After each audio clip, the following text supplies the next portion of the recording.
The Weekly Mac is here, and today we're talking about our specialty, the language. Salvador Macip, a researcher passionate about science, music, literature, a true passion guest, you'll see. Paula Grande, a singer with an amazing story and a passionate voice. And of course, Tree and Marc Broderick, two men passionate about comparing cultures. Make yourself comfortable and smile, because at this very moment, the Weekly Mag begins. Well, welcome to the Weekly Mag, a TV show we're very passionate about. In fact, passion is our subject today, and we are going to talk to a person who, in addition to having a passion for his job, also devotes his time to an enormous list of passions. In fact, I'd say he is passionate about life itself. In a few seconds, you're going to meet him, but first, please pay attention to this glossary of words that will appear throughout the interview. Today, our guest is an important scientist and researcher in the field of aging, and this is the very first word of the glossary. Aging is the process of becoming old or developing the appearance and characteristics of old age, being less healthy or efficient. Which brings us to the second word, disease. A disease is an illness which affects people, animals or plants, for example, one which is caused by bacteria or infection. When developing new treatments or medicines, they have to take into account the side effects. A side effect is any reaction to a medication in addition to its therapeutic effects, especially the harmful or unpleasant ones. And let's finish this glossary with an expression, to let off steam. When you let off steam, you release emotions or energy that had been kept in or contained, especially by talking or by acting wildly. He's passionate about medical research. He's a great specialist in the issue of aging and cancer, but he's also passionate about writing. He has written a whole host of titles ranging from scientific essays to children's stories and novels, and he's even part of a pop band where he plays keyboards.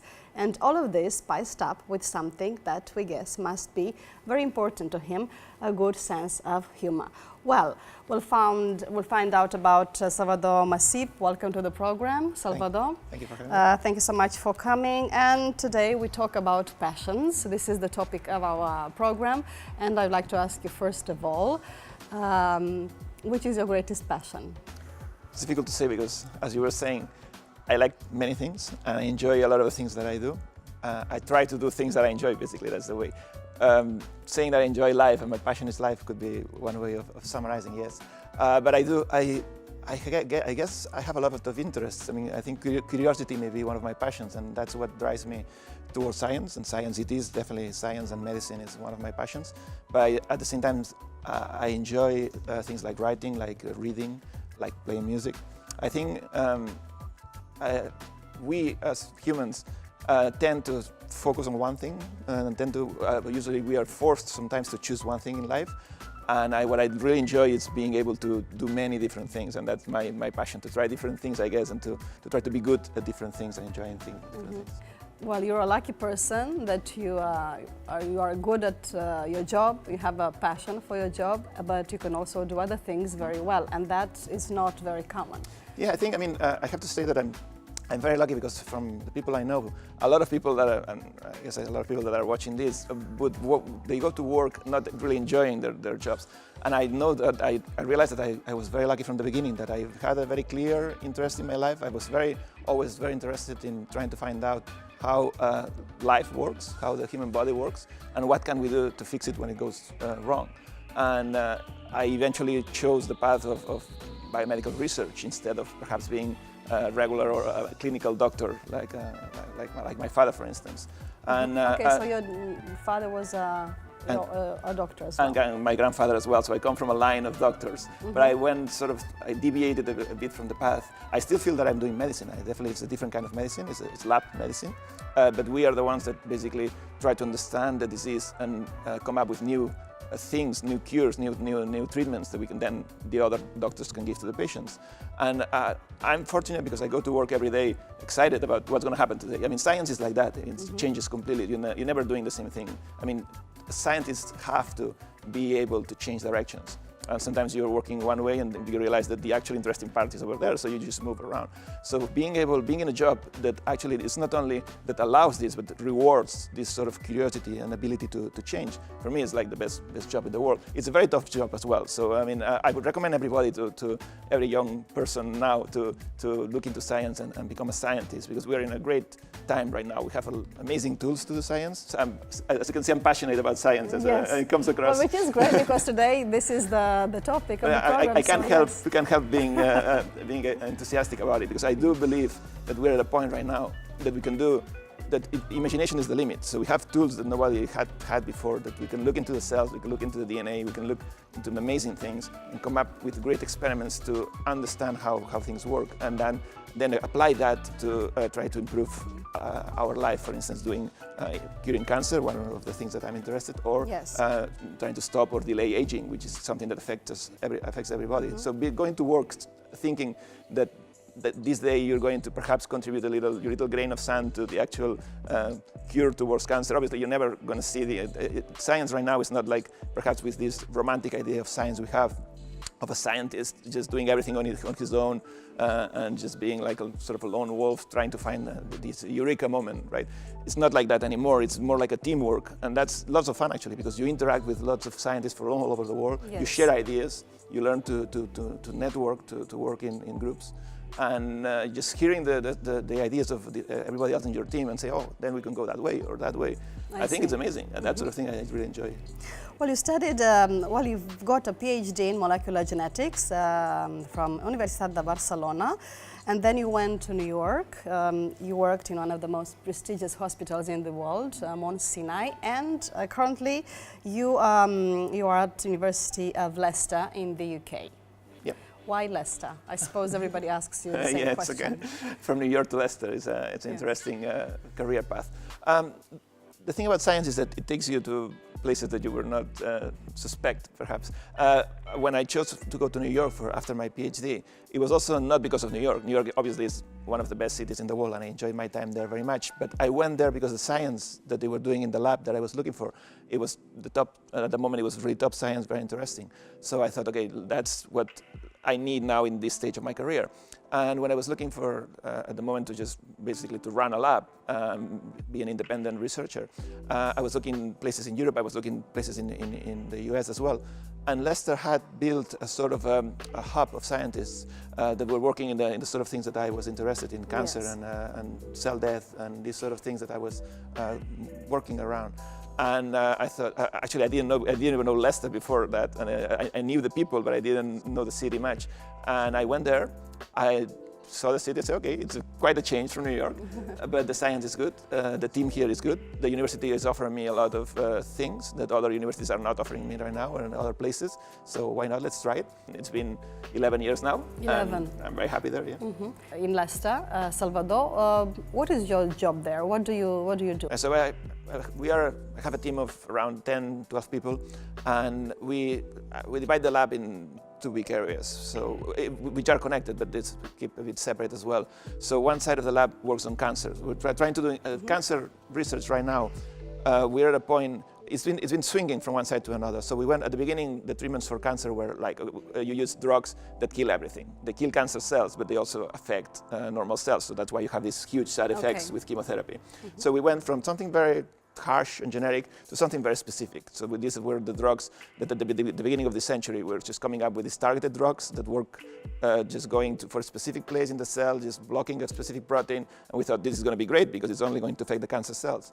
But cancer cells are very smart, and they found if you use that sort of very targeted drugs, they find very easily a way around it, and they just find a way to escape it. So now we're swinging back to somewhere more in the middle. We need something that is perhaps not that specific, but perhaps not as generic as we were used to have. And we're thinking about combination therapies is one of the key words that we use, like combining different therapies. So you block here, you block here, you block here, then the cell doesn't have that many ways to escape. I see. So that's one of the things we try to do. Sometimes it's even, another word we use is repurposing, is like using drugs that have been around for some time, but people thought, oh, maybe that they're not that useful. But when you combine that drug with another drug, when they're together, they're synergistic. I mean, they just potentiate each other. And finding those combinations, then it could be the future of the treatment. Yeah. And the relationship between cancer and aging? Then the other side of the lab with those aging, it's almost like doing research on the side effects of the mechanisms that protect us against cancer. I mean, there's different theories about why we age. Aging has been always seen, okay, we age because we are alive, so it's part of being alive is aging. But perhaps not. Perhaps aging it's a consequence of other things. And one of the things could be that the mechanisms that are in the cell protecting us against cancer, which work very well for the first 30 years of our life, after that, they start generating. Happens, yes. It accumulates. It's like almost like in a car, you have the motor running and you have the fumes in the back, yes. which for a while it's okay. But if you're in a closed room and the fumes are keep coming up, in the end you're not going to be able to breathe, and that's a bit what happens in the cell. So one of the reasons, not the only one, but could be one of the main ones, is that the cell has to have all these ways to protect itself from becoming a cancer cell, but it pays a price, and that price could be going towards the path of aging.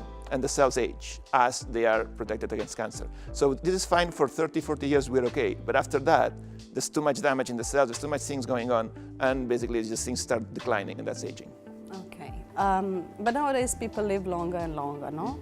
Are we going to live, I don't know, 100 years in the near future? And what consequences does that bring? It's a very good question. And I think that's sometimes most of the questions that we get asked when the people that do research in aging get asked that question. So why are we doing this, or what's the consequence of trying to expand lifespan? I think the way we look at it, it's we are not only trying to live more, but we try to live better. Better, and exactly. that's the key, right? Mm-hmm. It's not living 100 years, but it's living 80, 70, whatever years in perfect health, that's good health. That's the whole thing. This is what we call health span. So how long you can maintain health. And this is what we're trying to see. If we can slow down or disconnect the things that happen during aging, we are going to live longer, probably, yes. I don't know how much longer, but hopefully this final part of your life is going to be much better. How long we can live for, or is there a limit, or we'll see. I don't think it's known. I mean, there are different theories that say, okay, there's a hard limit after which we're never going to be able to live longer. But as I was saying, I think it's more important to see how we can prevent all the diseases that happen around aging and all the degeneration that happens around aging, and see how we go. So prevention is a very important thing. Yeah. Well, Salvador, apart from investigating, in Leicester you also have time to write books, and your latest one is called Children of the Seventh Wave, Fills de la Setena Onada. Actually, you're here in Catalonia for a few days to present this book, no? Yeah. What is it about? One of the things that I like quite a lot, I mean, since I'm passionate about science, I think it's something that just comes out when I enjoy writing a lot. Writing is not of my passions, but the two of them just cross sometimes. And in this case, what I wanted to do in Fills de la Setena Onada is to try the things that really interest me as a scientist. Like, for instance, can you do genetic manipulation? How can you change our genes? Can we change the genes of our kids before they're born to become something better, to improve humans? And what is, like the question you were asking before, what's going to be the consequence of that? How is that going to affect us? I mean, from the ethical point of view, from the social point of view. Yes. These are great questions, and then we can discuss in a scientific way, we can discuss it in a philosophical way, but you can also turn it into a novel. Why not? Why not use those ideas and feed them into a classic story of action and intrigue and mystery and that kind of thing. Wow. And that's what Fills de la Setena Onada is. Basically, there's a character, a boy, that thinks that he may have been a genetic experiment, and he needs to find out why and how and where is that going. That sounds brilliant, very interesting. Well, I'm looking forward to reading it. Well, we need to continue with another section, and we'll continue talking about passion a little bit later. Well, passions also have their own set of related words. On the other hand, the word passion is used together with some prepositions and not others. For instance, when should we use the preposition for or about? These and other questions are answered by the following tip by our teacher, Helen Armstrong. Take note.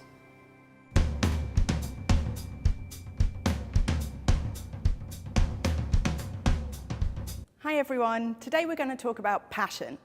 The concept of passion can be a little misleading because we can use it to talk about a strong desire for someone, and we can also use to talk about it for an interest in something. For example, I have a passion for traveling. I absolutely love it. I'm also passionate about traveling. So be careful, because when we are passionate, we use about. And when we have a passion, we use for. We can also use the phrase eagerness, which shows our enthusiasm. I have an eagerness to travel to Australia. We can also use hankering, which is a strong desire. I have a hankering to travel around the world. We can use the phrase to be in high spirits when we're really happy about something, for example, when our team is winning. And we can be in low spirits, perhaps when your team loses. We can use the phrase, that's the spirit, when we want to encourage someone and we like their attitude. Now, when you're in low spirits, you might lose your temper, which means you get quite angry. So don't lose your temper, keep your cool, which means to stay calm. Thanks, bye.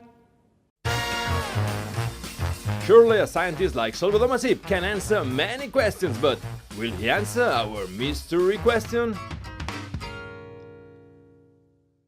Salvador Macip is a researcher at the University of Leicester and, at this very moment, another university professor. Our collaborator, Gary Gibson, also joins us for conversation. Gary, welcome. Thanks very much, Marcella. Well, tell us about your own passions first. Passions, I have a lot, rather like Salvador. I'm very passionate about football, not as much as I used to be. It used to be a matter of life and death, and I suppose I've mellowed with age. Very passionate also about swimming. Especially in the sea, but I nearly died of a hypothermia some years ago in Xarxa, so I've controlled that a little more now. Yes. And I'm very kind of passionate about current affairs too, politics, things like that, yeah. Wow, excellent. Well, any curiosities you brought to us today about science? Well, yeah, I think it's the perfect moment today to talk about eminent scientists because we have one with us. And I thought it would be a good idea to review the passions of some scientists, particularly three scientists. Sounds interesting. It's interesting because their passions led them to make very illogical decisions, but interesting ones. The first one, take for instance, is a man called Nikola Tesla. He was an electrical and mechanical engineer who made very important contributions to the sort of current electricity supply system that we have. And it turns out that he had an incredible passion for pigeons. So he would go, pigeons of all things, yeah. And so he'd go to the park, sit with the pigeons, enjoy their company and feed them. And then one day he noticed there was a pigeon with a broken wing and a broken leg.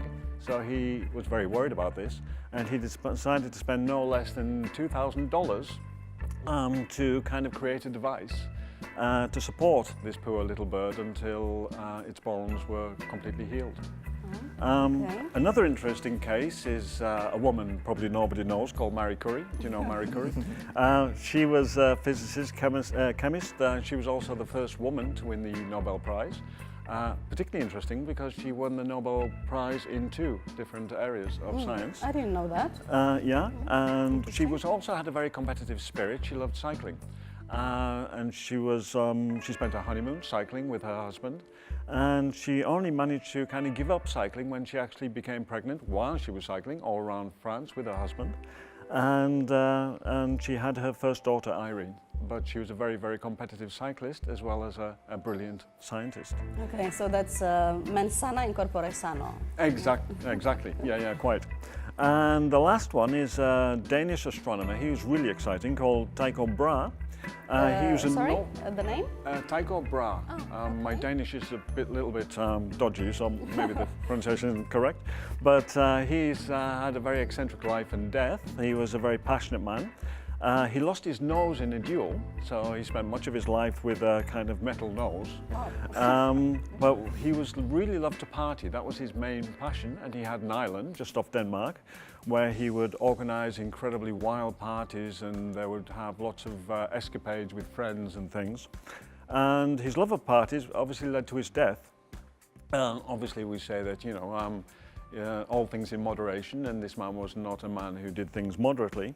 And one night he was at a banquet in Prague. Of course, he insisted on staying at the table, even though he was desperate for a pee, because to leave the table would be a breach of etiquette. Unfortunately, it was a bad move because he developed a kidney infection, his bladder burst, and he died. Oh. So that was a bit of a shame. How old was he? He was only 42, so I mean, probably not a bad life at the time because life expectancy wasn't what it is now. We're talking about 1600, so. Yeah. But I think for most of our history, life expectancy has been around 30, 35. Yeah. It's only since the beginning of the 20th century that things started changing a lot with basically antibiotics, vaccines. So we don't realize, but before we used to die, not of partying most of the time, but just we died of infectious diseases. And also war, of course. And of course, and killing each other. That's another thing, yeah. True. And also related to life expectancy.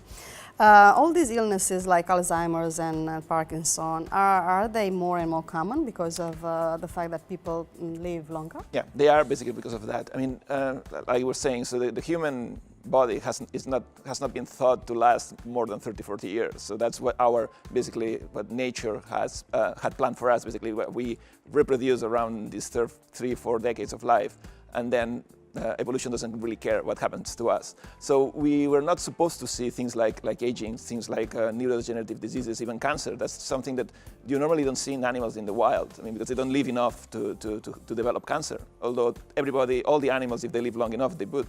And we basically broke that sort of rule of not getting to old age or not being common to get to old age. Now we have to deal with a series of diseases that should not be common, and that's why all these diseases are just coming up a lot. Yeah.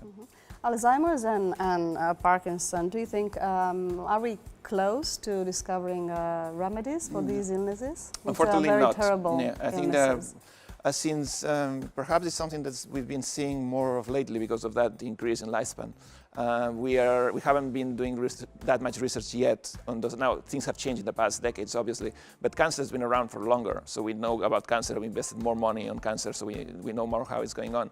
But all these neurodegenerative diseases are relatively new in terms of research and in terms of knowledge. And I think we still have quite a bit of a way to go. Although that said, I think we are already in the first steps. We're already able to do something about it. We know, or we think that we know why some of these things happen. And I mean, in science or in medicine, if you want to cure something, first you have to understand why it's happening. So that's how we spend the first years, is doing research of why, like aging. Why do we age? Once you know it, and now we know more or less why Alzheimer's happens, then we can think, okay, what can we do about it? And now we are on that stage. I think in the next decades, we're going to see changes for sure. I mean, before the end of the century, I'm pretty sure we're going to see some real, we already have some cures, not cures, but things you can treat. Before the end of the century. You said we are going to see before the end of the century. That's the problem. When you ask scientists to come up with that hard dates, we always, I will be there by the end of the century, so I'm not going to be here to have to justify that. But I would say yes, in the next decades, as what I was saying before, I mean, we are at a point right now that science is so amazing, the things that we can do, that it's going to change a lot the way, not only the way we treat diseases, but the way we live in general. So from the point of view that like we're saying, we can discuss whether we can manipulate genes in kids or even in adults to change, not only to cure disease, but to make us better, like in a sense, can we make us more resistant to cancer? Can we make us resistant to aging? Can we make us resistant to Alzheimer's? So perhaps it's not the cure we're looking for, perhaps the prevention we're looking for. So all these things that are science fiction right now, or still a bit science fiction, they're going to be real not in 200 years, they're going to be real in 20 years perhaps. Yes. So that's what we're going to be seeing, I'm pretty sure. Already cancer is not such a, I mean it is dreadful, but before it was like people were talking about it, was saying the C word. No? It was really like something that people considered impossible almost to cure, and nowadays we already think of many types of cancer. We look at them like chronic diseases almost. Absolutely. So it's going to get better in this sense? Yeah, I think so. I mean, I'm pretty sure you all know more people that survived cancer than people that died of cancer. And you're right, I mean, 30, 40, 50 years ago, if you had cancer, you were going to die, almost certainly. Now, it's more than 50% that people survive cancer. And if you look at each specific cancer, because cancers are many different diseases we use the same name, but they're actually very different. Breast cancer or things like prostate cancer, which are the most common, the survival rates are over 80% now. So almost everybody would survive these cancers if they are detected early enough. So we're changing quite a lot the outlook of this disease and the outcome, and I think this is only going to get better. Getting to the point where you can say we've cured 100% of cancers, that's going to be difficult, because there's certain cancers like pancreatic cancer, brain cancer, that because of where they are in the body and the way they present, they're always going to be a challenge. I mean, for instance, surgery is one of the best ways to treat cancer. So if you catch it early enough, you remove the cancer, that increases a lot the chances of surviving that cancer. How do you do that in the brain? In the brain, every millimeter of tissue is essential. So you cannot just say, okay, let's remove everything out. And that's always going to be a problem. So then you have to look for alternatives. So there's certain cancers that are always going to be more difficult, but for some of the most common ones, luckily, we understand them enough now to, I guess, more and more almost be able to survive them almost 100%. Okay. Well, and before we leave, I would like to talk to you about two books we've got here. One is a children's book. It's very nice, very colorful. And tell us a little bit about it. Dins la capsa meravellosa. Yeah, I mean, inside the marvelous box. Yeah, yes? I mean, that marvelous box is the cell. So the idea was to say, okay, let's get something that's difficult to explain, which is a cell, how it's a very complex thing. The cell is, but it's the unit of life, basically. All living creatures are made of cells. So how can you explain that to a kid? I mean, I'm always worried about how you explain science to people. I mean, science can be very complex, obviously, and you need to be an expert to work on science. But everybody can understand science, and actually everybody needs to understand science because, as we were saying, I mean, this is affecting our lives. It's going to affect how we live and how we survive disease. So why don't you start with kids? So why don't you start teaching kids what life is? And we got this idea, and That's you, no? Yeah, I got the illustrator drew me in the book. That was a surprise. It was not planned, and he made me a character of the story. Could I ask a question? Just one little question about the human genome that I think would be interesting, because it's something that many of my students are very interested in, because like we know about the genome atlas to a certain extent. And is it a possibility, for example, for a scientist, and thinking about children, for example, that in the future we can control the aging gene, for example, because I think you've identified one, and is it possible to kind of master the genome atlas so that basically we can stay young forever? Or will we have to kind of sell our soul like Dorian Gray? Stay young forever, I don't know, it's a tall order, but I think we can definitely, we understand, as you were saying, we know a lot of the things that our genes do. And we've looked inside the marvelous box and we know a lot of the things that happen inside the cell. Now, can we manipulate them enough to get where we want? I'm pretty sure, yes. I mean, I'm pretty sure that if we can get to the point that we do know some of the genes that are involved in aging, so can we just switch them off? But the problem is that the cell and the genome is done in a way that everything is sort of linked and intertwined. So it's very difficult to say, okay, I'm going to remove this, and that's it. That's the only thing it's going to affect, it's aging. Because that's going to affect something else. And perhaps and we've done that in mice in the lab, so perhaps by removing the aging genes, what you do is increase cancer.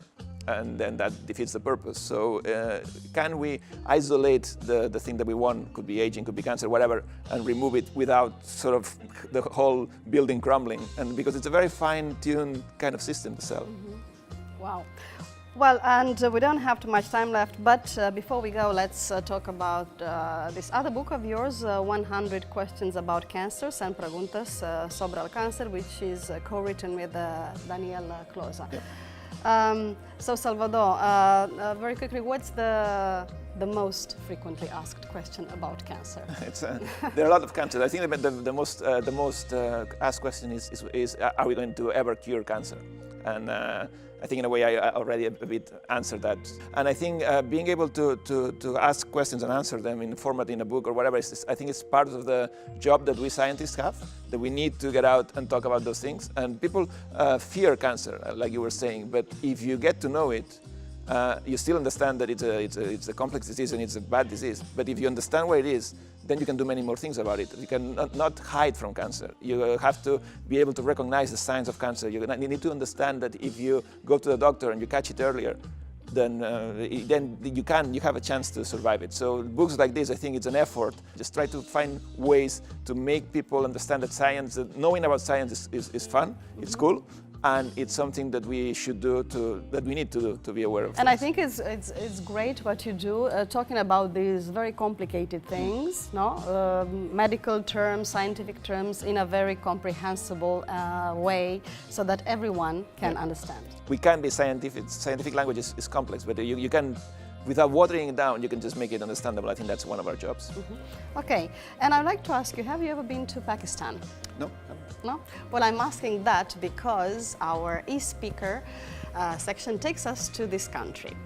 In Pakistan, we find several Asian cultures. It has a rich diversity of landscapes, from massive mountain regions and complex valleys to inhospitable plateaus or fertile plains. Yet, politically and culturally, Pakistan has struggled to define itself. Do you want to know more about Pakistan? Well, Huma Jamshed tells us. Check it out.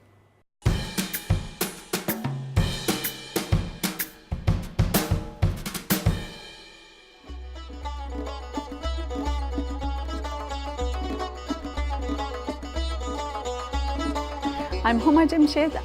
I'm from Pakistan. I came to Spain in 1997. First I lived in Madrid. I studied there. I did my PhD and then I came to Barcelona.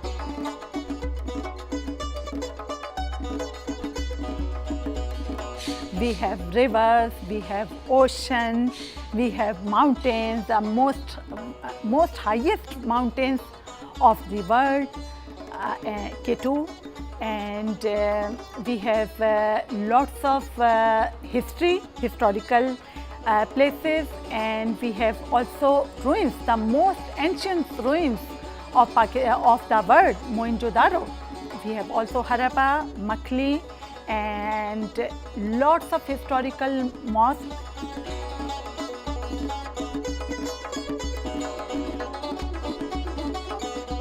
Visit Lahore. The whole city is very historical and lovely city, full of trees, greeneries, flowers, fruits, and history. Lots of buildings. So whole city is lovely, very, very beautiful, historic, and they will get lot of information about our history.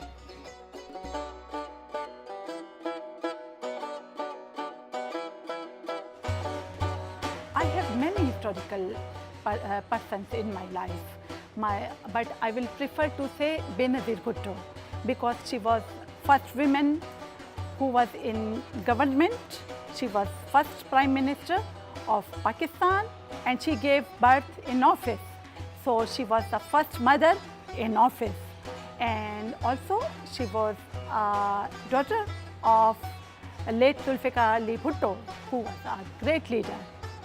And not only because she was a politician, because her vision, her braveness, her implementation in society, and her contribution to resolve different issues in favor of women and to promote democracy, it's remarkable.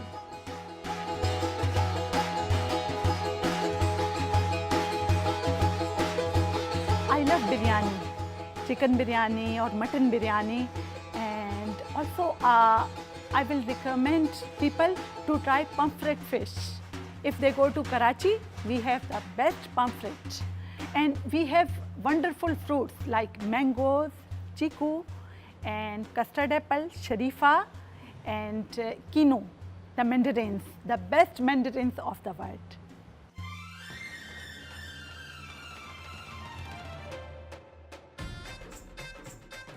So for me, funny is because husband and wife, when they walk in public on the street, they don't want to know each other. So it's I'm from Pakistan, but it's very strange for me. They don't want to walk closer. They want to make as distant as they wanted to. And the other funny thing is riding a motorcycle, because if you see any motorbike, the 8 people riding on the motorcycle, even holding television.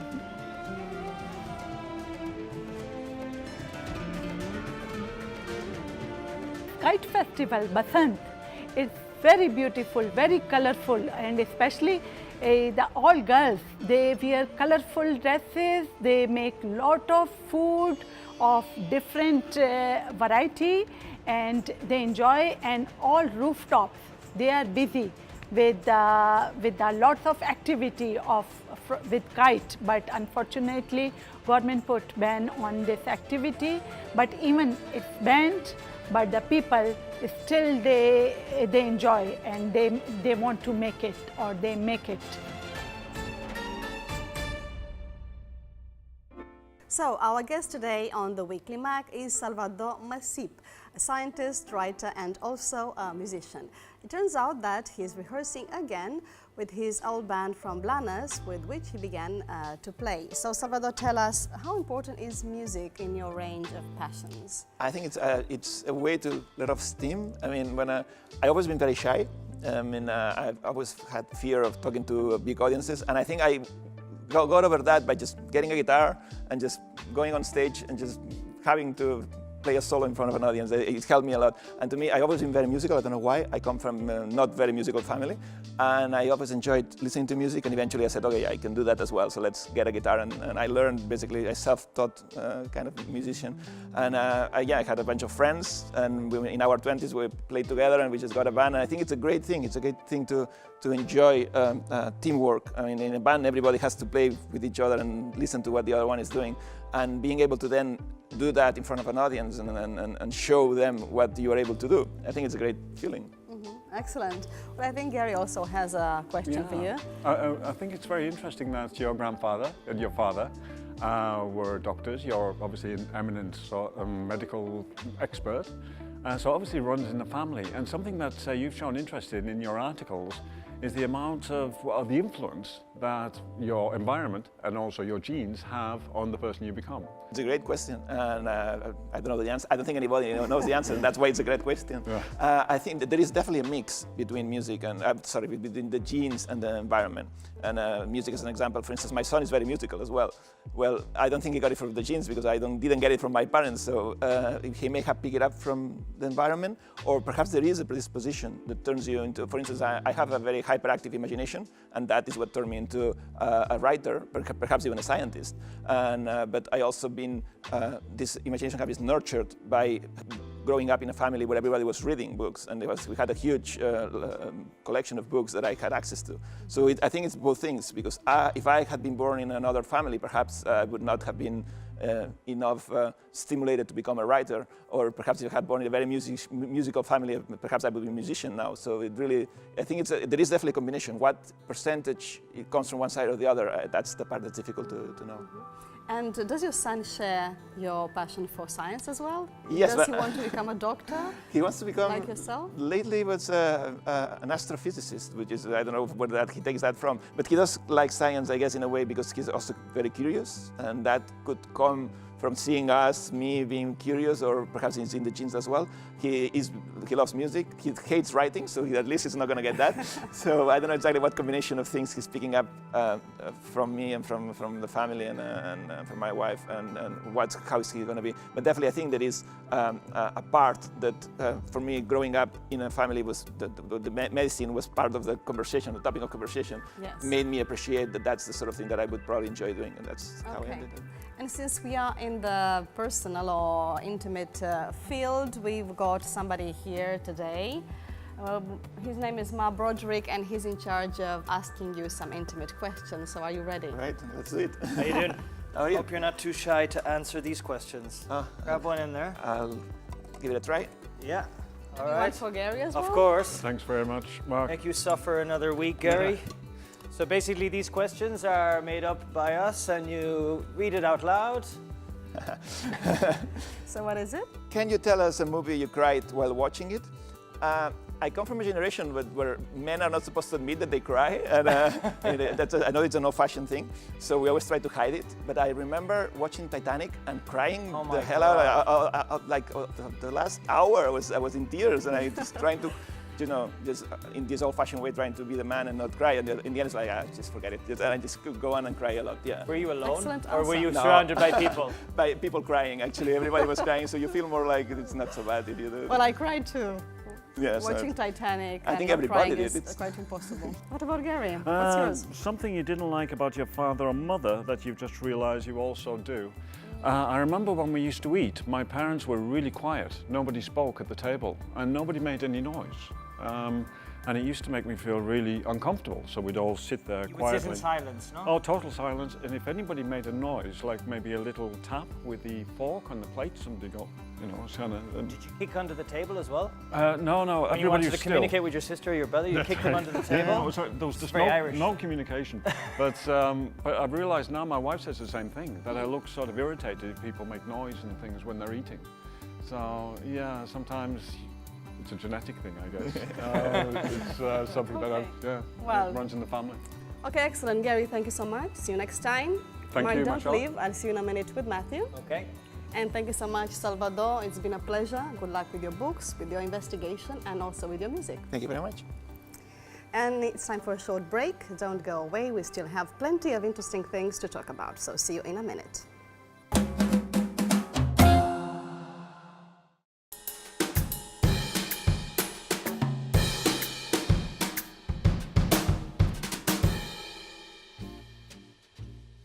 There are a couple of antonyms of the word passion that are going to be very useful for our next few minutes. I mean calmness or coolness. Both qualities refer to a state of freedom from disturbance or anxiety. And this state favors the analysis of any problem. And this is precisely the question of our next face-off. Do you prefer to let yourself carried away by passion, or is it better to maintain a calm and distant attitude? And we've got with us today Sue Flack and Marius Serra. Welcome. Thank you. So, which is your position, Marius? My position is for passion. I love to be carried by passion, but I can argue it with a very little example of two words in Hebrew. That I don't know Hebrew, although I studied for 1 year because I was interested in Kabbalistics, which means that every single word has some hidden meanings, right? Mm-hmm. They've got two words very similar, lemech and melech. Lemech is a clown, and melech is the king.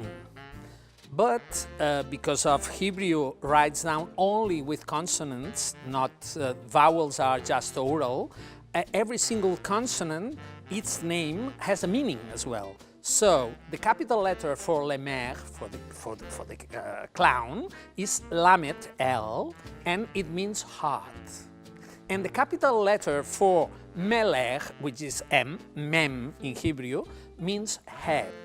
So they deduce that a clown is a person that thinks first with the heart and then afterwards puts the head. And on the other side, a king puts first the head and then afterwards a heart. That's to say that I am not monarchic. So I prefer clowns to kings, and I prefer to put my heart first, so what we can say passion before my head, but of course reason is very important.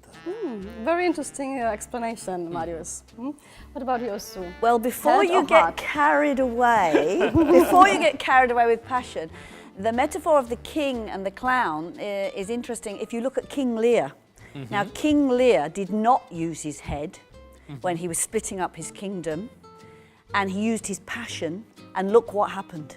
You know, the tragedy of King Lear, whereas the clown actually was the head of the king. So there's an interesting reverse there. Yeah, so that's true. my point of view, certainly, being Anglo-Saxon, is head over heart, because nothing good comes of taking decisions from a point of passion. In my experience, all my life, I had made decisions putting passions first. For instance, in my family had a shop, so they earn their living very well, but I was a good student, so they decided, okay, you can study, not work in the shop, but study something which reasonable. And I started studying medicine because I was a good student, but I didn't like medicine. So I quit medicine. I started studying English philology, and music and art, which is my passion. So when I finally did my English philology course, I started working as an English teacher. That was reasonable. But I quitted English teaching because I wanted to write novels and sort of fantastic things. That was my passion. But I am very happy to have made those decisions, not so much with my head, but with my heart. I think what you're talking about here is really big passions, things that change your life. Something similar happened to me when I left school. I went and worked in a bank for 3 months. I realised that was not my passion, and from there I went through the arts and got into theatre. That's interesting. From a bank? Yeah, to, exactly. Working in a bank to acting. I hated That's school. Quite a radical change. Exactly. Yeah. I hated school. I wanted to leave school, and I knew that I wanted to go, earn my money and be independent. So I worked in a bank. In those days, you could get a job pretty much anywhere. Even myself in a bank, who wasn't very good on numbers. But from there, found my passion through art, music, and finally theatre. But for me now, being in the theatre, which is a very, very passionate medium, of course, what I've learned is that if you take decisions through the passion, you make mistakes. So when I do castings for my productions and somebody walks in, wow, they're fantastic, great. Inevitably, if I cast them, it's the wrong decision. Really? Yeah. You have to take the decision from the head. Who's going to work better with that one? Who's going to fit in better to the part, rather than the first impression that they've given you in that moment? I think that when you make a decision, you are balancing. You are not only with your heart, only with your head, but you have to know why to do something. And sometimes the whole meaning of this why, the movement, that force that makes you start moving is not the head. Yeah. It's not only the mind of a producer, for instance, that says, oh, this is a great idea, but we can't afford it. We can't do that. Okay, is this the only reason? That's reasonable. I can admit that. But why are we doing that? Maybe we can allow passion, allow our heart to come up to our head for a little. I must admit, it can be a balance. Of course, yeah, absolutely. So do you think passion is a cultural or personal trait? Definitely a bit of both, but I'm using my head here and not my passion. I mean, I'm quite a passionate person when it comes to the things that are, my profession and that, but probably I would say that definitely being Anglo-Saxon, that we're much more, we use our head more than the Latins. So I would definitely say, Spanish, Italian, maybe even Russian people are known for Baltic people as well. So you agree with these stereotypes which say that the Mediterranean people and cultures are more passionate than the Anglo-Saxon or Russians and so on? I think that all stereotypes are based on observation of reality. So I respect them. But I try to have a critical view on stereotypes. So maybe being a Mediterranean or Latin, to say that, can be formally more passionate. But that's sometimes a question of the surface. A question of maybe when you speak, you move your hands. I used to do that. Or maybe you speak aloud when you are in a restaurant. You see some Italian people shouting, but Catalan people shout as well sometimes don't.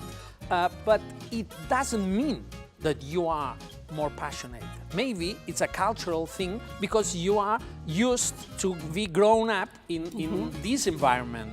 So you just reproduce what you see. I think really that passion or reason, it depends on individuals. I mean, I know lots of Catalan people who are not passionate at all. And I know some Anglo-Saxon people very passionate. Who? Oh, where's that? Who is that? Okay, Yeah, I so think it's Sue, a you define yourself as a pragmatic and practical person. Very so you much think so. with your head. Yeah. You use your head more than your heart. I think I do now. 10 years ago, I would have taken very rash decisions based on passion.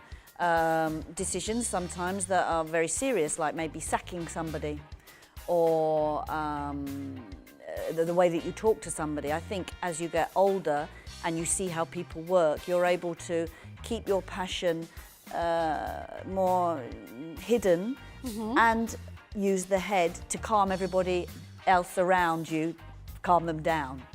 I see. But yeah, probably, certainly in my work, the passion's there, bubbling under. Exactly. But Because I see you as a passionate person Yeah. as well, I must say. No? Yeah, me too. But I think that's a great idea, the age.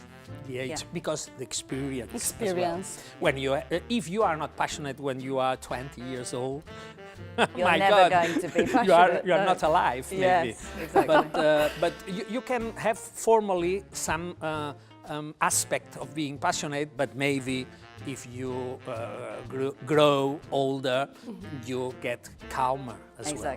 Okay, well, time's up. Thank you, guys. Well, it's been very interesting, yeah, and I kind of agree with both of you today, so I think it's a draw. Oh, good. Thanks for coming, Sue. Thank you. And thank you, Mario. Thank See you you very next much. time. Okay. We're having a short break and we leave you with a quote by Benjamin Disraeli. He was born in 1804 and was a British statesman who served as a prime minister. However, he actually first gained fame as a writer of novels, and if he were alive today, he would probably have been on Mario's side. So we'll be back soon.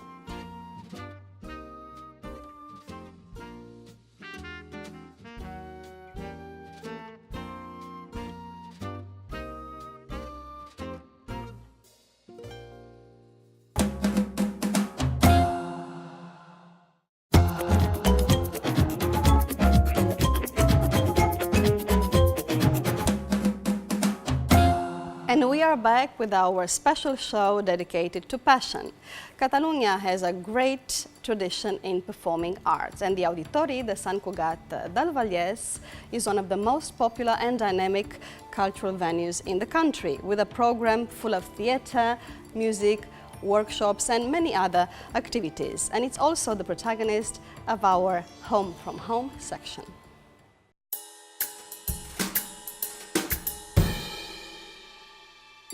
This is the Teatre Auditori Sant Cugat. I'm Gerald Patrick Fannin, the artistic director. We have 920 capacity. The stage is 400 square meters. And then also something which distinguishes us to a great deal is the taller de scenografía, in which we construct and very often design sets for theatre shows. But not just theatre shows, we also do stuff like, we've done like film presentations, we've done trade fairs. The workshop is 500 square meters. It is a question of vision, because at that time in 1993, it was a difficult decision to make, but then people even thought that this was like, it would be like the mayor at that moment, Joan Aymeric, like building his own mausoleum, no? It was one of the criticisms received. But through the 25 years of history, you could really see that this had been, it really has worked, and now it's attracting very big audiences. It has an occupation rate of 80%. So that vision has been completely condoned and endorsed, and the theatre's working really well. We have 70% of our public from Sant Cugat, and I think they are proud of the theatre because it's like a reference point. You know, we have top national and international artists coming here every weekend. We do lots of theatre, dance, circus, humour, opera. We do lots of all the different genres. We try and attract all the different segments of the public. So I think the beauty of our program is the variety and also the quality. So it's like we call it non-stop theatre. You know, when you're programming theatre, people kind of tend to see what the show, and you cover the show, but also behind every show, there's lots of management, lots of paperwork, lots of, you have to do the contract, talk to the companies, make sure the companies are always, they come here, they're welcome and they're satisfied. And I think that's also a good thing about this theatre. The companies usually, when they leave, they're very satisfied. We have an excellent technical team, and I think we have an excellent team in general, and we have a very good team spirit. Everyone is traveling, everything is moving on. Her voice and a little machine is all Paula Grande needs to leave you speechless. In a few moments, she's performing on our stage.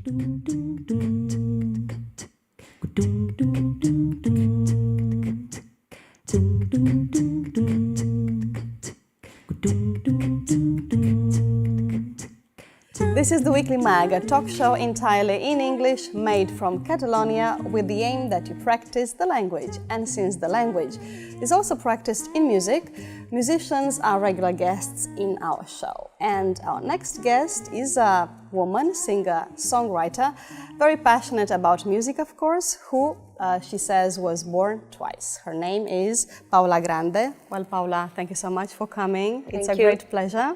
Thank you. So, is music your greatest passion, or you've got other passions as well? It is a passion for me, of course, but yes, I have other passions. I really like to go to the mountain, for example, and walk. That's good. Yes. Mountain climbing. I love to do that. And I also love to read. I spend a lot of time in my life reading. Books and articles and stuff. Well, I expected you today to be dressed in white, in a white dress and with no shoes. Okay. Because this is how you appear in a lot of shows. Yes, yes. So why is that? I decided for this tour that I will be dressing like with the same dress every concert. That's a very good idea. Yes. Very practical as well. Yes, it's very practical. And I did it for that, but also I'm doing it because I'm committed to the thing that, okay, just use a single dress and that's it. I don't want to spend time or energy or money or in dresses. Also, a dress created by a friend of yours, is that right? Yes, yes. She's Sylvia, and the dress it's by her, which is she's seamstress vintage. Exactly. Yes. And yes, she did it. Okay. Feminism and social commitment are two aspects which are very important for you. Why is that?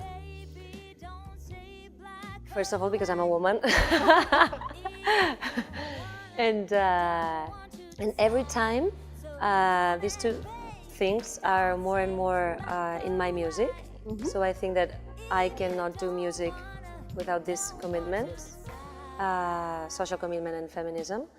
And I think that I always saw around me and the people that were around me a lot of sexism, and I was always fighting against that, even when I was a child and I didn't understand that well what feminism was. But yeah, I think that at some point it's really deep inside of me. Okay. Do you think we still need to fight to achieve equality? Yes. Yes. But a lot of progress, no, has been done. Yes, yes. It's still a long way to go. Yes, and it's still a lot of things to do. But I'm happy that more and more in music we can see artists that are like calling themselves as feminist. So that's good for us. Yeah, and stand up for it publicly. Yes. Okay. You said that in fact you were born twice. Okay. Why is that? It's because, well, I was born once when my mother. Of course. Yes. And the second time. And the second time was when metaphorically speaking, of course. Yes. Was when I was 25 years old, and I have an illness that it's called endometriosis. I think that we call it like that in English too. Yes. And I had a surgery because they had to remove some parts of my stomach and stuff. And yes, it took me like more or less 6 months to recover. Yes, to recover. So that's why I always say. So now I see. So this for you was kind of a before and after. Yes. Right, and after this surgery, you decided to do things in a different way, and you started to see life in a different way, maybe? Yes, I changed a few things. I started to eat more healthy, and I started to do more sport, which I loved. You already before. did? Yes, I more. already did. And I started to say no to some things, like no, I don't want to do that. No, I'm not going to do this. To rest more and try to stress less. All right, Yes. To have less stress in your Yes, life. to have less stress in my life. I think that's a great Yes. decision. Yes, that's kind of the best decision. Okay, well, I know you don't like labels very much, but can you describe your music? Well, right now, I think that my music is really, really committed to social fights and to feminism, as we were talking. And I always listen to a lot of different styles of music. So I love jazz, I love hip hop, I love Latin American music, I love folk music, I love every kind of music. So I always love to melange different things. Yeah, combine them. Yes, and so I think my music is a mix of different styles. What about the loop station? You use it a lot. And the loop station or loop pedal, no, you told me? Yes, it's called? Yes, we can call it both. So when did you start to use it? I started to have some gigs that I wanted to go alone by myself, with no other musicians. But I was never a good guitar player or pianist, so I just play these instruments for myself and to compose. And so I discovered these machines, loop pedals, and and machines to process the voice and other little instruments. So I started to go by myself to the concerts. So it was an empowerment for me. A great discovery. Yes. But actually you started music, if I'm not mistaken, like 10 years ago more or less, but later than most musicians or singers, songwriters. Yes. So can you tell us a little bit your story from this point of view? I always knew that I wanted to work as a musician and to be a musician. And to, but my parents didn't want to, so they didn't give me they didn't make me a quiet road to that. Yes. So it wasn't an easy way. Yes, it wasn't an easy way. So after finishing my studies, I left my home. So I went to La Scala because I was living in Premià de Mar, and I went to La Scala again.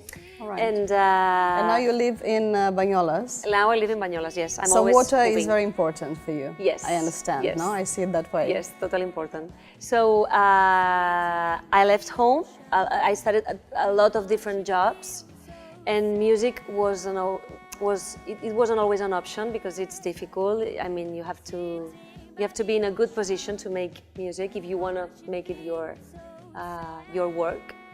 So little by little. Yes. Are you happy with your career at the moment as an artist, as a musician? I'm happy, but I'm very, I'm not patient. I always want... you want everything right now? Yes, I want everything like right now.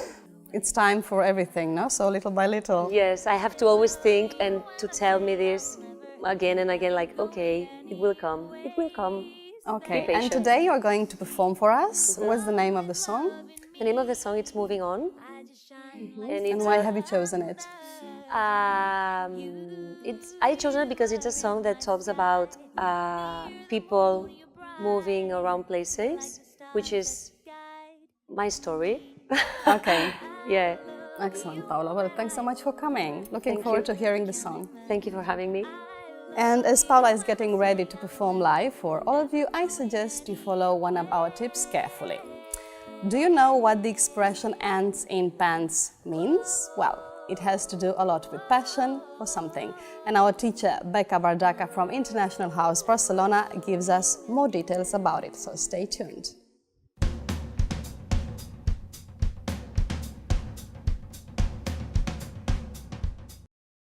Hi everyone. Today's topic is passion.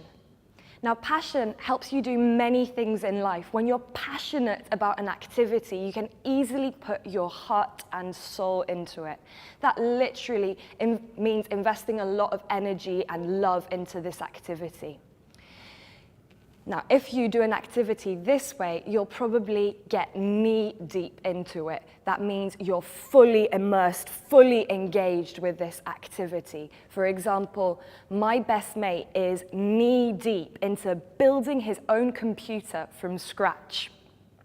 Now, in this sense, we could also use the slang expression to nerd out or to geek out on something. So this friend of mine who's building his own computer is a computer genius, and he's constantly nerding out or geeking out on his laptop all day. Now, the day my friend realized that he's really, really good at programming and computers and stuff was a shot in the arm for him, which literally means this gave him a boost. It renewed his passion. After that, this sparked a fire in his belly, which means it kicked him to take action and do something about this passion of his. And because this friend of mine does nothing by halves, this means he fully immerses himself into his activities, he applied to NASA and was accepted. So he moved to the States and he flung himself into his work, which means that he really, really dedicated all his time and energy into his work. After a few months, though, he got ants in his pants, which means he got a bit restless, he didn't like it, he wanted a change of scene. But me and his other friend said, whoa, whoa, whoa, hold your horses. Don't make hasty decisions. And he did, and he's still there. That's it for today, guys. Thanks very much. Bye. Comparing passions can make you laugh. In a few minutes, Matthew Tree and Marc Broderick talk about sex, drugs, and rock and roll in Great Britain, Ireland, and Catalonia.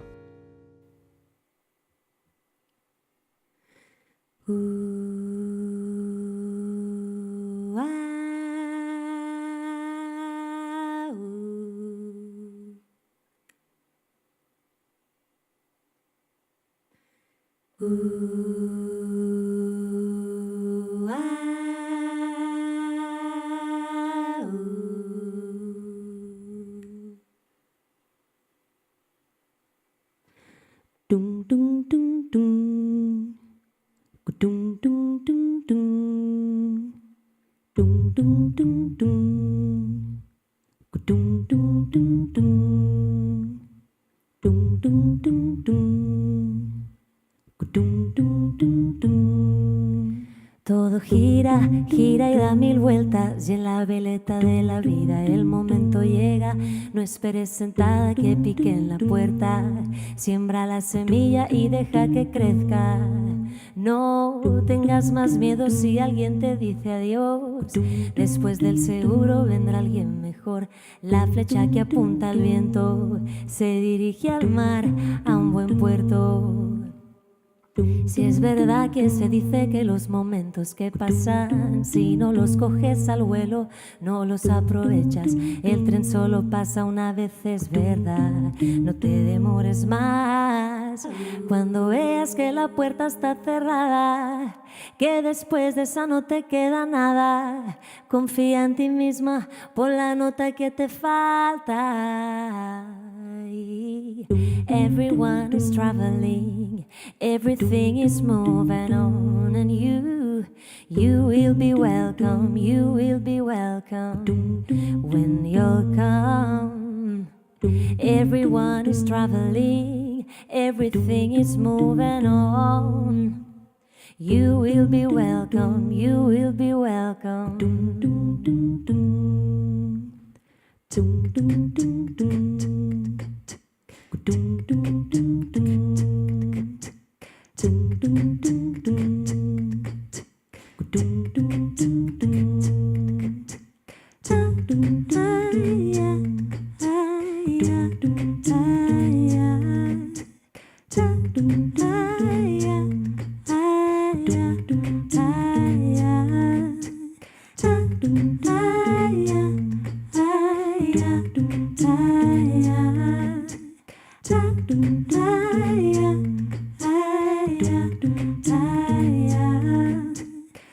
Si es verdad que se dice que los momentos que pasan, si no los coges al vuelo no los aprovechas.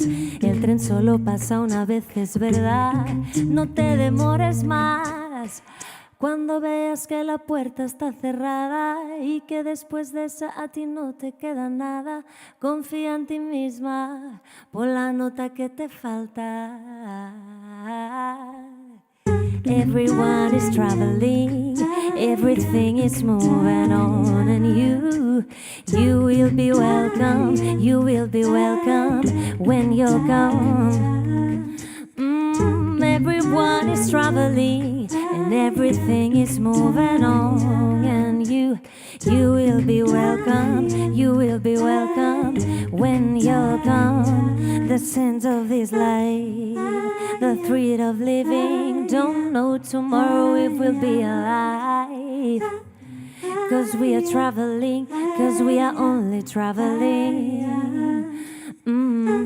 Once you give up, once you give up to the sense of life, once you give up to the sense away, everyone is traveling, everything is moving on, and you will be welcome, you will be welcome when you're gone. Everyone is traveling, everything is moving on, and you will be welcome,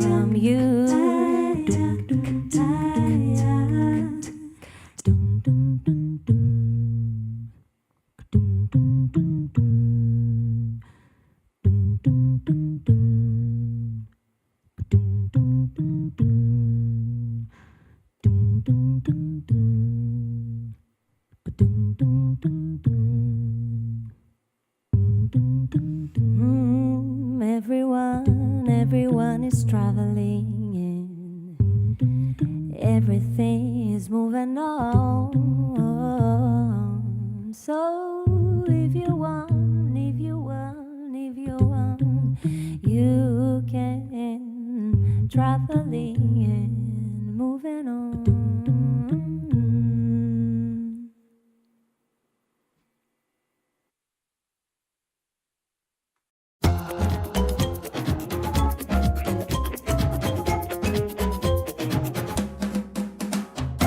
It is often said that people from Mediterranean cultures are more passionate than people from Northern Europe and the British Isles. In this show, we are fortunate to have two collaborators whose personal experience allows us to compare cultures in a fun and enjoyable way. And I'm talking about Tree and Marc Broderick. Welcome. Thank you. Thank you very much. Good to be back. Okay. Well, I know we've just started, but we're going to have a short break. But before we do that, I would like to ask you very quickly, give me a headline of the most shocking experience you've had in Catalonia in terms of passion. Oh, Matthew, do you want to go first? You have way more experience than me in this. The easy question first. Shocking, no, but surprising. Yeah, I had various surprises when I first came here, connected with sex, music, sport, and drink. That sounds That's it. fascinating. You don't want to delve. We'll save all the topics for later. No, you don't want to delve too much. Yeah. Well, I have something different. Usually, you expect me to go down that kind of route, but honestly, the passion for mushrooms here is absolutely astonishing. I mean, I'll tell you a story. People blindfolded me to go to this field in the middle of the mountains to pick mushrooms, so I wouldn't know how to find my way back there. Like the people were obsessed with finding the best mushrooms. And I've never seen a culture that is so obsessed with picking mushrooms. They even have a TV show about it. That for me was something very strange, very funny. Well, you caught my attention. They blindfolded you. They blindfolded me, put me in the And back you of led the car. them, It was and like you- I was being kidnapped. To go pick rubellions, you know, like, go get those rubellions. Well, that's pretty shocking indeed. In a few moments, we'll return to this issue with Matthew and Mark, and we leave you for 3 minutes, but we'll be back. I leave you with the last of our tips. Not all verbs related to passions have to do with love, and our teacher, Tim Guinea, is going to prove it to you. So check it out.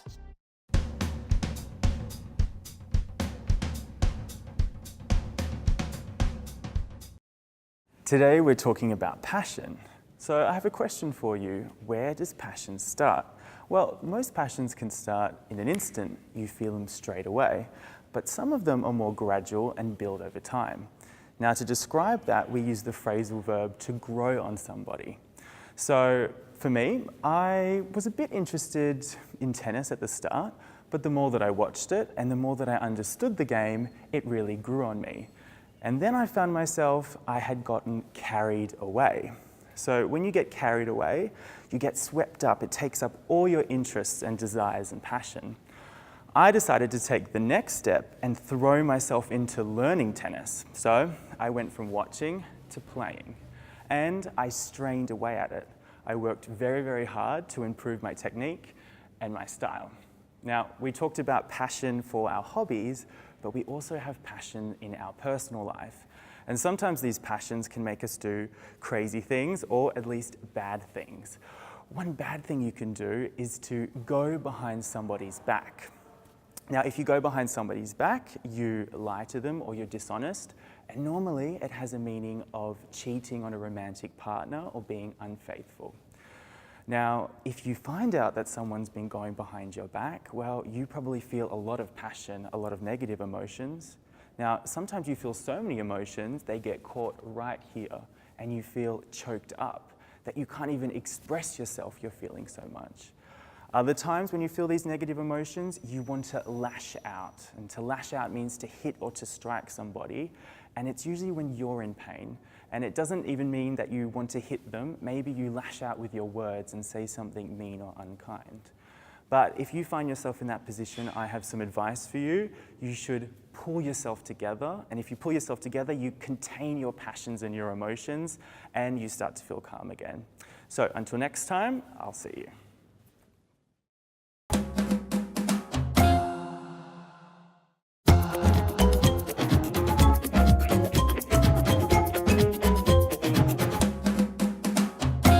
The Weekly Mag is back, and as today we talk about passions, we've decided to compare this question with our two usual comparators, Matthew Tree and Marc Broderick.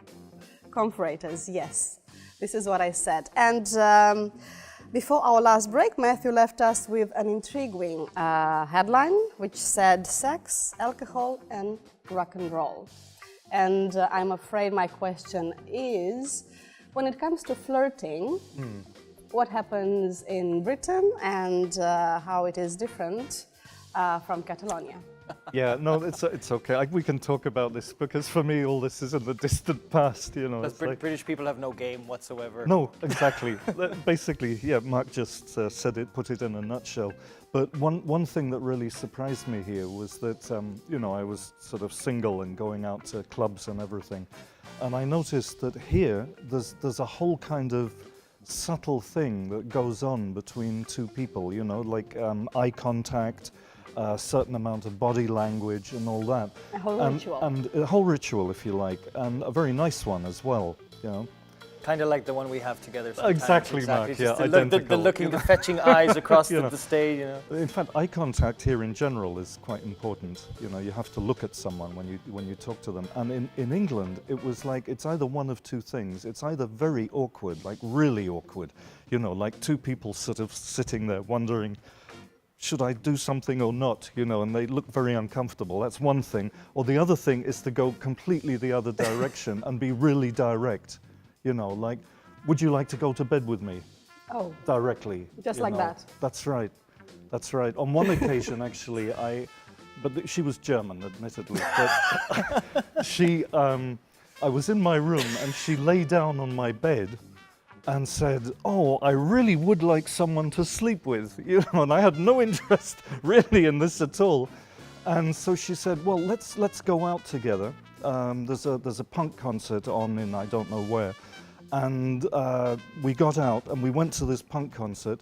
And then I realized it was really a long way away, and I said, "Look, I'm just going to go back home." And literally, she picked me up and turned me around and forced me onto the bus to go to this punk concert. I mean, it was so direct, So, yeah. Wow. Yeah, that was quite shocking, actually. There's all kinds of stereotypes there. A very direct German woman, no? Yes. Like getting exactly what she wanted That's from right. the young, impressionable Englishman, no? Yeah. Prim and It proper. was very awkward, yeah. Well, Mark, what about yourself? I have so much experience that I can't talk about it.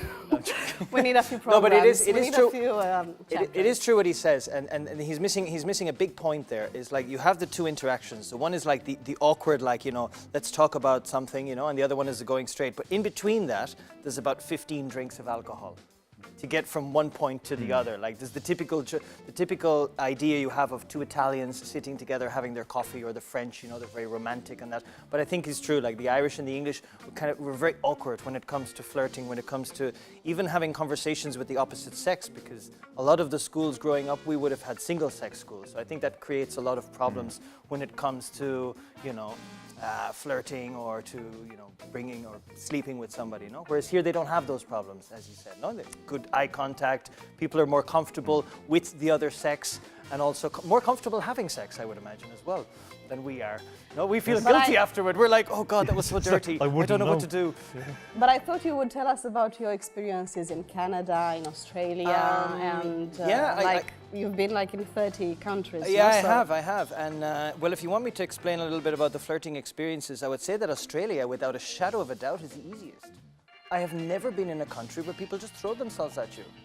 I don't know, was it me or was it just a general thing? But it was you, Mark, No. obviously. Well, I've been to China as well, but it's a different way that they throw themselves at you. They want your passport. But in Australia, I was like, holy crap, this is so easy. It was like going into a candy store. At one point, I'll tell you the best experience I had, which was much better than your German experience, I imagine, was that I was at a restaurant having coffee with my uncle, and the girl that was waiting on me, she was from Nepal. She was Nepalese. She was beautiful. And I was like, I was feeling a little bit, suelto, a little bit let loose, and I was like, I wrote my name and my phone number on the back of the receipt and gave it to her and disappeared. 24 hours later, I get a phone call from this girl, and we end up going out and having a little holiday fling. So I guess these kind of things seem to happen in Australia a lot more. Very I don't know interesting, why. Mark. It's Now the I hot see weather. why he likes traveling so much. Well, but the whole point is actually, Mark, and in the first place, we're interested in your service. So I'd like to ask you where you've been this week and what did you ask? To find passion here in Catalonia, we decided to go to Sant Sadurní d'Anoia, which has a big passion for gastronomy and cava specifically. Yes, so we went to the capital of cava. Exactly. We went to, I think it was Gramona was the name of the cava. So if you see, asked a couple of questions there, and no, it was really cool. It was interesting. Okay, let's watch it. Here we are in Sant Sadurní d'Anoia to talk about passions. And no better passion here in Catalonia than the passion for food and drink, especially cava. But unfortunately I don't drink, so I'm just going to have to make do with these grapes. Oh shit, these are made of plastic.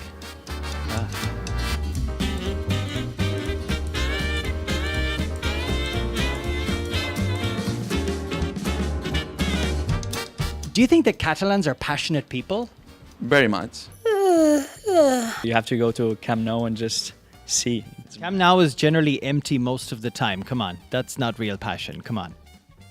You weren't there at the remontada. We love drinking, eating, but not to get drunk. It's something cultural. And when you meet someone and you want to share afternoon with them, you normally share wines or gastronomy. Is the way we get links between people, no? To produce cava, you need to be passionate.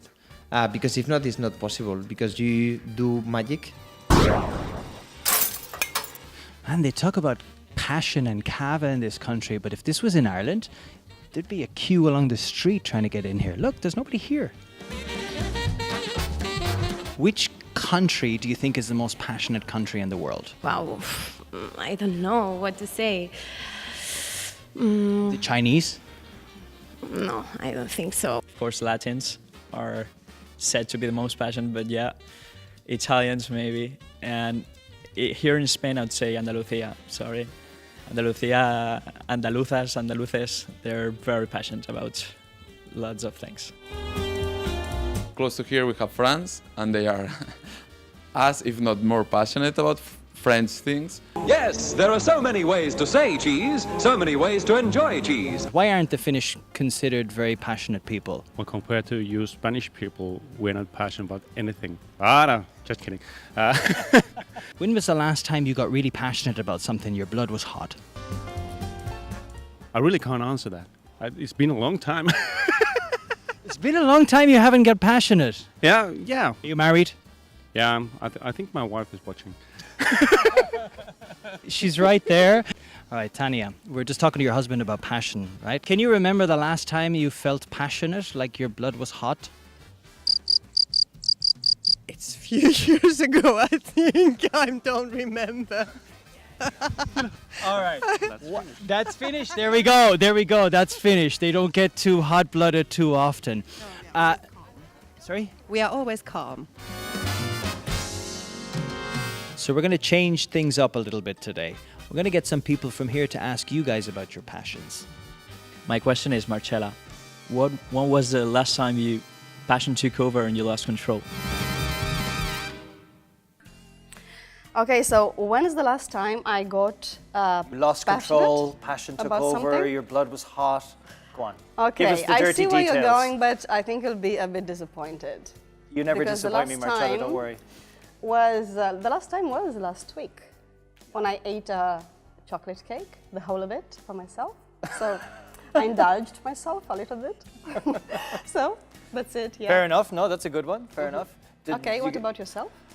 The last time that passion took over, And you lost control. And I lost control. I lose control on a daily basis, but I try to control myself as much as possible. But there are times when, for example, when things are not going well at work, and I wouldn't call it passion, I would call it like letting the anger overtake me, and then I go on like a strop of shouting at people and stuff like that. But it's very short. It's only 5 or 6 or 7 minutes. Yes, but I think the question was about something that you lose control. You're crazy about, something that okay, you like very different. much, and then you can't control yourself. Music. The last time I lost was actually this year when I saw Megadeth live. It was. I know that sounds really intense, but I was really I know passionate you're about the into music. heavy metal. And Yeah, stuff. I am. Yeah. Love it. Yeah. And you, Matthew? Well, no, for me it was a kind of negative thing because, yeah, I am passionate about reading, writing and so forth. And this was back in the 80s, a writer called Elias Canetti, who normally writes essays, non-fiction. He published a novel called Auto da Fe. He won the Nobel Prize. So I thought, Nobel Prize, he must be quite good, you know. So I got the novel. And there was something about the way it was written and the style and everything that I just hated so much, that I remember, you know, I was reading it and then suddenly I threw it onto the floor and I started stamping on the book. I was so, it just irritated me so much the way this book had been written. So, yeah, And passionate. 30 years here you've been, right? Look at that show of passion there. You said that the British and the Irish are not passionate about things. I think it's completely not true. No, I still remember the Yeah, bloody yeah. thing, you know, because I have this thing about books must be finished, you know. I thought, God, I've got to finish this book. And that's when I started jumping up and down on it. And you finished it eventually? I finished it eventually, yeah. Okay. Painfully. Well, but I'm not rereading it, you know. Yeah, that's a good. All right. Well, before we mentioned flirting, and the second on the list was alcohol. I think it's what you mentioned. So let's compare this issue here in Catalonia and in Britain. It's completely different. I found that out very early on because, you know, I used to go out quite a lot when I was in my 20s here, late 20s here in specifically in Barcelona. And you know, we would go out, a whole bunch of people from here. And often we would go out until the following morning, you know. So there were bars that opened up at 8 o'clock in the morning so you could have your first beer of the morning kind of Quite thing. the party animal, Matthew? Oh, yes, I was wild in my... In your youth, in my so many distant youth. decades ago. That's Sorry, right. go on. Exactly. Well, we are in the late 80s, early 90s. But the interesting thing was I hardly ever saw anybody visibly drunk. And when they got visibly drunk, if someone in the group got visibly drunk, the others just told him, hey, you've had enough, go home. Yes. In London, in England in general, there's a whole drinking culture where people drink in order to get drunk, in order to do silly things or daft things or sometimes even violent things that they normally would never do. And then the next morning they talk about it as if it was the funniest thing. If they remember. If they remember, but often other people remind them and they all have a big laugh about it. So it's completely the opposite, you know. And I've been in pubs in London when the pubs that close a little late, there are pubs that close around 12 or 1 o'clock. And I really don't like the atmosphere because you can see that people are beyond their normal drinking time and they're drinking too much and they're starting to get loud and visibly drunk. And it's just like something I'm not used to anymore. You know? Like you don't see that. There's also, in England, there's this tradition of buying. If you go out with 3 or 4 friends, you buy, let's say, a pint for all of them, no? Around. One person pays. Around, one yeah. person pays a round, then the other one pays for another round, and so on, no? Yeah. So if you're a group of 15, that means you all have to have 15 pints. I mean, You better not be number 50. You better not be number 1. You better to be number 15 buying it, because by the time number 15 comes around, it doesn't matter what you buy them. Well, exactly. What about yourself? I agree with him as well, but also another thing that's interesting is the drinking culture is related to, here I think people drink wine or a beer or something with their food, and that goes on during the week, no? It's not like they're all anxious about waiting for Friday to come so they can go and get absolutely blottoed, like legless, no? So that was something that I found here. People would be willing to have a glass of wine at lunch, a glass of cava, a beer even, and that would be it. And they would kind of control, no? And along with food, it helps with the digestion, I suppose, or whatever you want to call it. But then in Ireland, we don't drink during the week because, you know, God forbid we drink during the week. But when Friday comes, we start Friday, and the same stories as his, no? We get so drunk that the following day on Saturday, they meet at midday for more drinks to talk about the previous night and then start watching the football. And it's like a one thing pounds into goes into another thing, and it's like this. Here, this doesn't happen. People have it with their food. They seem to control it better, etc. To give you an idea, in the city of Newcastle in England, just below the Scottish border, on Friday nights, everybody goes out in same-sex groups. So all the women go out in one group and all the men go out in another group. And that's when they installed cameras in Newcastle, because that's when they got all these problems with people being too drunk. And on Saturday, couples go out. So it's mixed groups of people.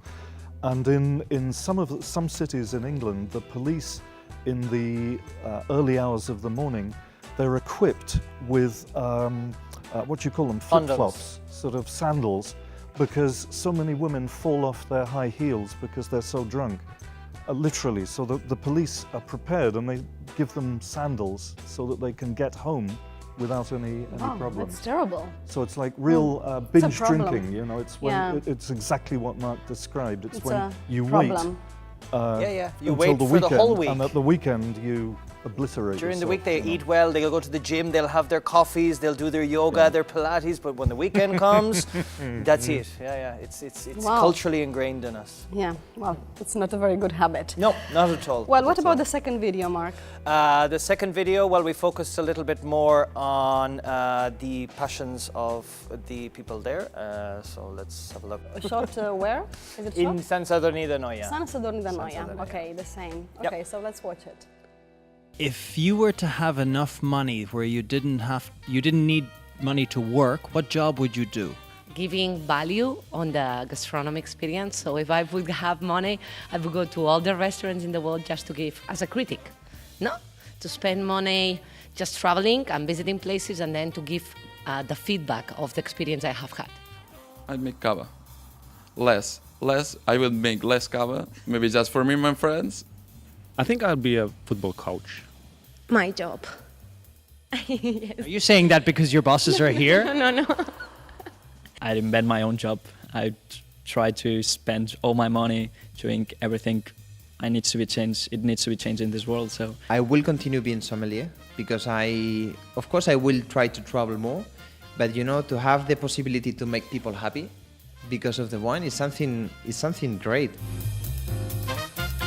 Matthew, if you didn't have to work, would you be making wine? Would you be on a beach? What would you be doing? So what was the question again, Mark? The question was, if you didn't have to worry about money, okay, what job would you do? Okay, if money wasn't an issue. Some people work for money, no? So I guess if you didn't have money as an issue, what job would you like to do? So if you didn't need to work, what Exactly. would you do? Let me guess. In your case, you'd probably want to spend your time listening to classical music, spending all your day in a library. Isn't that true? You know me so well. You know me so well. That's exactly what I wouldn't be doing. You see? I would be doing the complete opposite of that. Well, Matthew, what about you? I think the young gentleman directed the question directly at you. Yes, he did. Yeah, he mentioned, would I sit on a beach? Like, no way would I sit on a beach.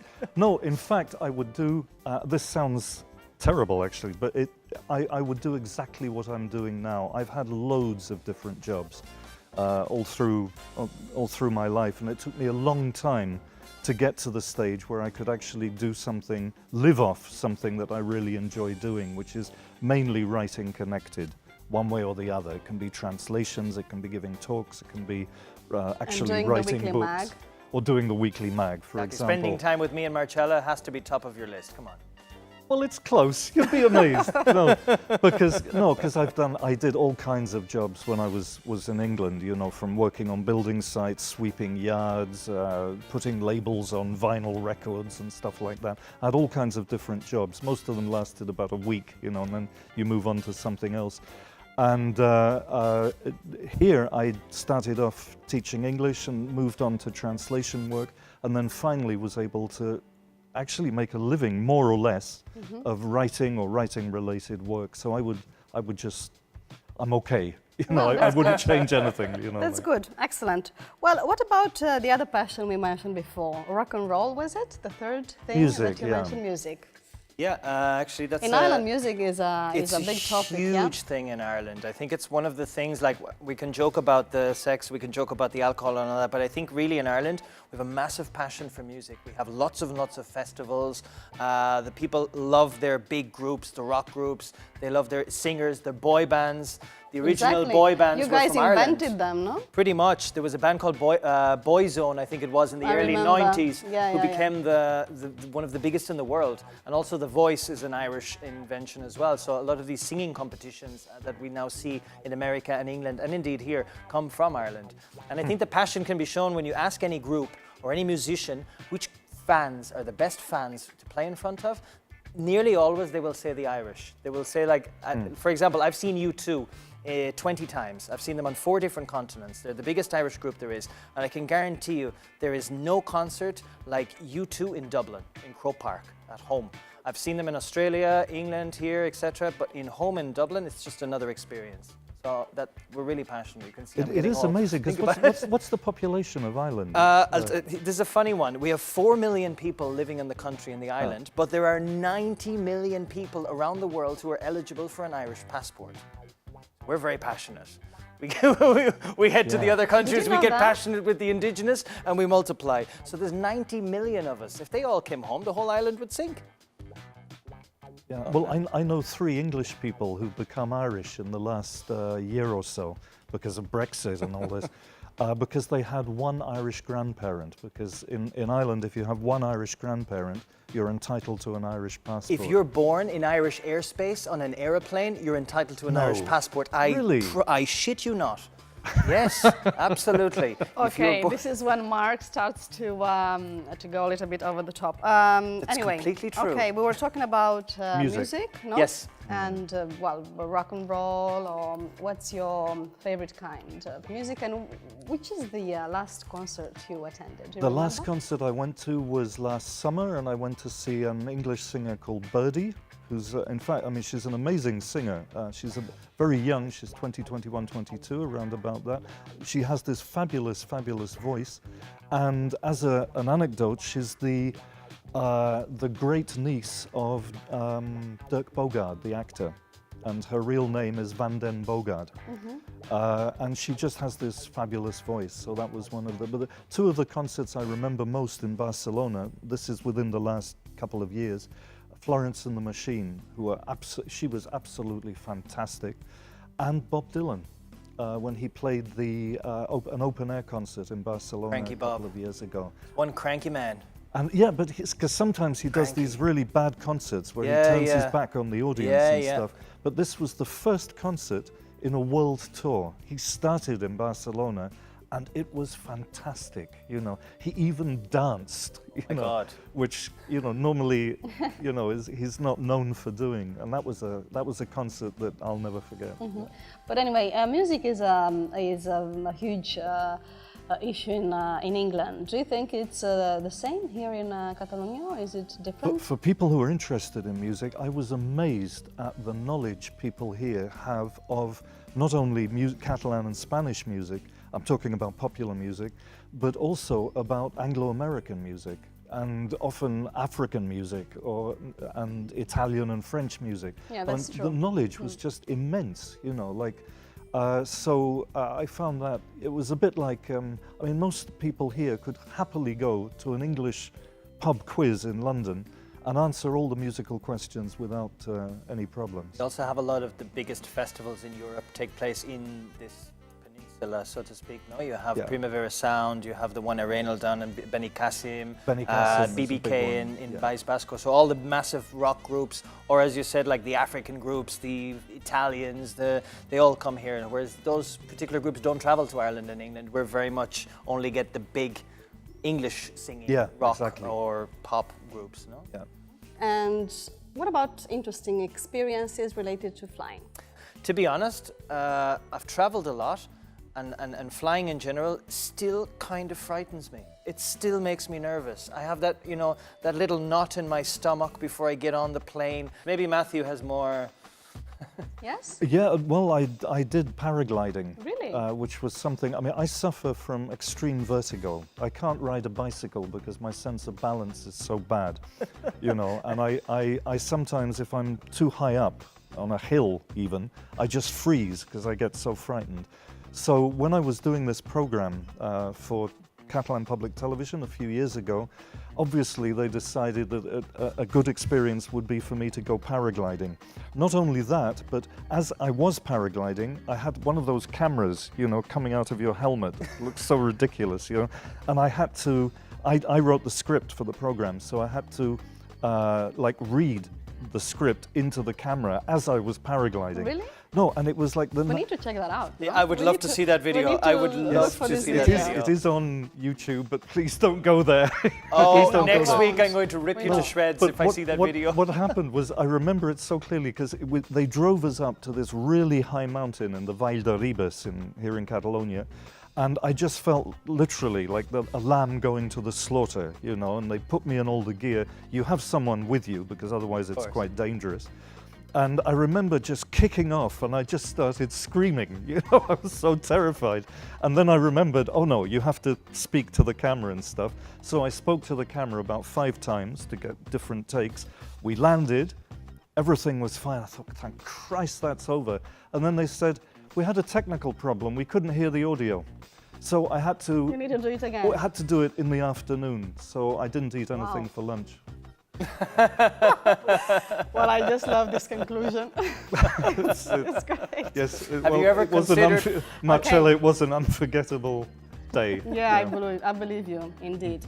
Okay, well, thank you guys. It's been fun to have you here today. See you next great week. fun here. Yeah, I love it. See you next week, Mark and Matthew. And this is it. The Weekly Mag is over for this week, but we'll be back next Saturday so you can keep practicing your English. Remember that there's more material related to our show on the net on the Weekly Mag TV. And today our farewell features one of the most notable Stoic philosophers, Epictetus. He was born in 55 in Greece to a slave woman and so was himself a slave.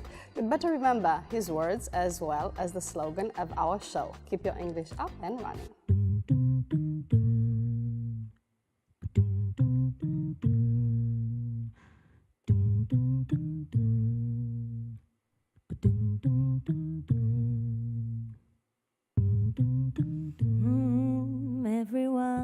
Everyone is traveling in.